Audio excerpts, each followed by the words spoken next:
Le marché sous-régional est-il assez résilient pour absorber ses besoins de financement? Le gouverneur de la BCEAO, Jean-Claude Cassibrou, répond par l'affirmatif. Il est au micro de Hadisen. Oui, effectivement, je pense que c'est une question qui est d'actualité parce qu'on voit beaucoup de commentaires dans la presse et sur les réseaux sociaux sur la question du marché financier régional. Je crois qu'il faut noter que les États mobilisent des ressources à travers des émissions de bons et d'obligations. Et les principaux investisseurs, pour ne pas dire l'essentiel, sont les banques. Alors, évidemment, les États émettent parce qu'ils ont des besoins de financement et ces besoins de financement proviennent des déficits budgétaires publics. Et il ne faut pas oublier que nous sommes partis d'une situation où il y a 3 ans, les déficits étaient pratiquement autour de 8,5-9%. Alors, pour financer ces déficits, les États soit mobilisent à l'extérieur ou mobilisent sur le marché financier régional. Bon, 2022-2024, les conditions internationales étaient telles que les États ne pouvaient pas mobiliser à l'extérieur.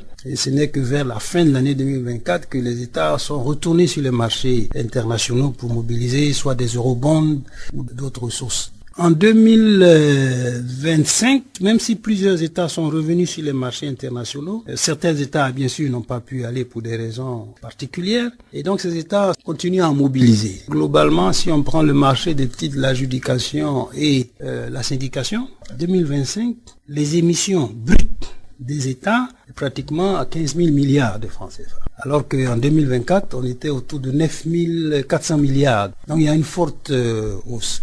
Alors, est-ce que le marché peut absorber?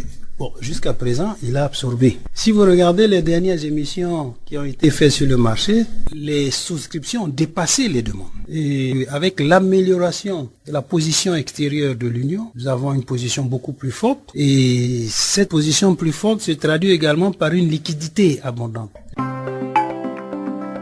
Mais ce qui est important, c'est que les États sont engagés dans un processus de consolidation budgétaire. En 2022, on était autour de 8,5 de déficit. Aujourd'hui, le déficit est en dessous de 4%.